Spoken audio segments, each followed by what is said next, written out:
guys, welcome back to my YouTube channel. This time we will discuss about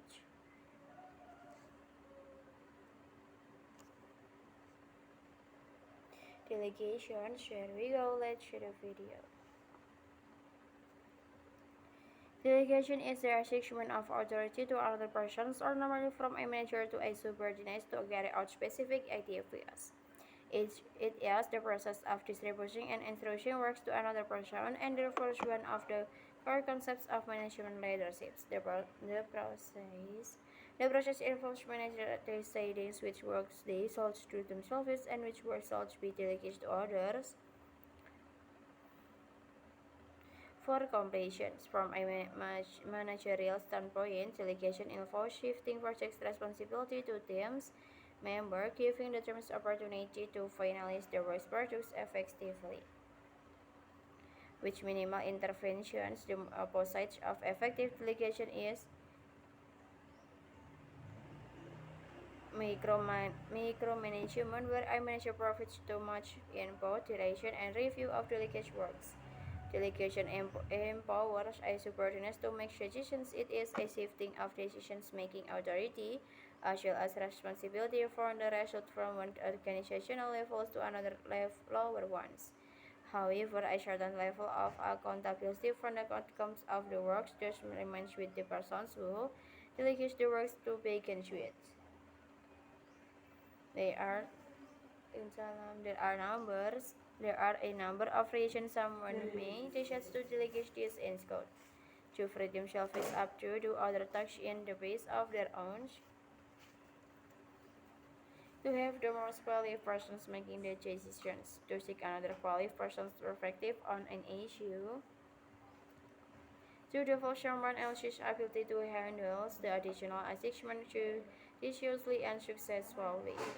Delegation is widely accepted as an essential element of active management. It is one of the most useful management tools available. The ability to delegate is a critical yet difficult to develop skills in managing effectively. There are a number of factors which facilitate effective delegation by managers. This includes recognizing and respecting other capabilities, evaluations, touch and communication how to fit in the big picture, managing people and assessment, providing support and encouragement, tolerating ambiguity and uncertainty, interpreting failure as a key to keep learning, which organization being such complex and dynamic entities. The success of objective is really heavily on how effectively tasks and responsibilities can be delegated. There are a number of characteristics which apply to delegation of characteristics which apply to delegations. First, as previously discussed, it is the process of assigning authority or a task to a supervising employees. There's ratio shift the delegations making authority relation to this task.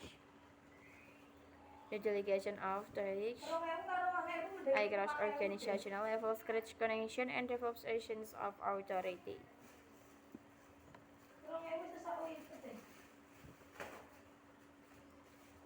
The process of delegation, according to Dr. Kandi Wijing Senior Lecturer, National Institute of Education, delegation begins when the manager passes or some of the responsibilities to a subordinate. Responsibility is the work's assignment to an individual.